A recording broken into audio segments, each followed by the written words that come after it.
আসসালামু আলাইকুম। আজকে দেখাবো 14 মাসের এক বাচ্চার মুসলমানি অর্থাৎ ডিভাইস কসমেটিক খতনা রিভিউ।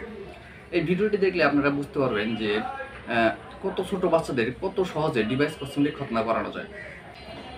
তাহলে চলুন সরাসরি চলে যায় বাচ্চা এবং বাচ্চার অভিভাবকের কাছে। আসসালামু আলাইকুম। ওয়ালাইকুম আসসালাম। কেমন আছেন আপনারা? ইনশাআল্লাহ আলহামদুলিল্লাহ ভালো। বাবু কেমন আছেন? ইনশাআল্লাহ ভালো। বাবুর বয়স কত জানো? 14 মাস। 14 মাস। আচ্ছা, সাধারণত এত কম বয়সে তো কেউ মুসলমানি করায় না, তো আপনারা কেন এত কম বয়সে মুসলমানি করেন বাচ্চাকে? বাচ্চার একটু সমস্যা ছিল, এই জন্য এই বাচ্চা ছোট থেকে মুসলমানি করে। আচ্ছা, কি সমস্যা ছিল? এই পেশাবের মাথায় পুরাটা বন্ধ হয়ে যেত। প্রস্রাব বের হইতো না? না, পেশাব বের হতো না, ভিতরে ইনফেকশন। এই সমস্যার জন্য কি আপনি অন্য কোনো ডাক্তার দেখাইছেন? জি, অনেক ডাক্তার দেখাইছি। কোথায় কোথায় দেখাইছেন? আমি শেরপুর ডাক্তার দেখাইছি, জুবাই সুলতানকে। আর কি অন্য কোথাও দেখাইছেন? এই সেলিম শিকদার দেখাইছিলাম। সবাই কি বলছে? মুসলমানের কথা বলছি। সবাই বলছে মুসলমান। তো এত এত জায়গায় দেখাইছেন, সেখানে খতনা না করে আমাদের এখানে কেন আসলেন? এখানে সার্ভিসটা ভালো। আমার বন্ধুর ছেলেকে এখানে খতনা করানো হয়েছে, ইনশাল্লাহ সে ভালো আছে। এই জন্যই শুনলাম যে এখানে ছোট ছোট বাচ্চাদের মুসলমানি করায়। এই আত্মবিশ্বাসই আপনার কাছে যে মুসলমানি করেছে।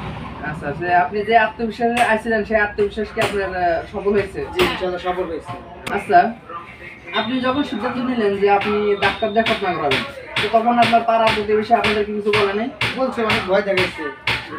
খতনা করা যাবে না, ডাক্তারের এখানে গেলে পরে বাচ্চা ঘাও শুকাবে না, বাচ্চা মারাও যেতে পারে। আচ্ছা, এত এত ভয় দেখাইছে। জি, এত ভয় দেখানোর পরেও আপনি এখানে আসতে সাহস পেলেন কিভাবে? একটা বিশ্বাস আছে না, এর বিশ্বাসের উপরে আসছি। এর আগে কি কেউ করছে এখান থেকে, তাদেরকে দেখছেন? জি, দেখছি। আমি আরো 2-3 জন করছে, দেখছি, দেখে এই বিশ্বাসে আসছি। আচ্ছা, পাড়া প্রতিবেশী এত ভয় দেখানোর পর আপনি এখানে আসলেন, আপনার বাচ্চাকে খতনা করানো হলো, তো আপনার কাছে কেমন লাগলো এটা? ইনশাল্লাহ ভালো। আচ্ছা বাবু, খতনা করালেন, এখন পর্যন্ত কোনো সমস্যা নাই? বাসা যায় কি কোনো সমস্যা হয়েছে? না, ইনশাল্লাহ কোনো সমস্যা হয় নাই। বাবু খতনা করার পরেও দৌড়াদৌড়ি করছে, খেলাইছে, ইনশাল্লাহ কোনো সমস্যা হয় নাই। গাড়ির ভিতরে যা কালো, গাড়ির ভিতরে সব হাসিছে, খেলাইছে। ছোট বাচ্চাদের খতনা করানো তো সবাই ঝামেলা মনে করে, তো আপনার কাছে এই বিষয়টা কেমন লাগছে? না, এটা ঝামেলা না, এটা সর্বোচ্চ ভালো। ছোটকালে খতনা করে দিলে সর্বোচ্চ ভালো হয়। আচ্ছা, আপনি দর্শকদের উদ্দেশ্যে কি বলবেন যে এই ছোট ছোট বাচ্চাদের কি এখানে এসে খতনা করাতে পারবে তারা? অবশ্যই এখানে খতনা করলে অবশ্যই ইনশাল্লাহ ভালো হবে।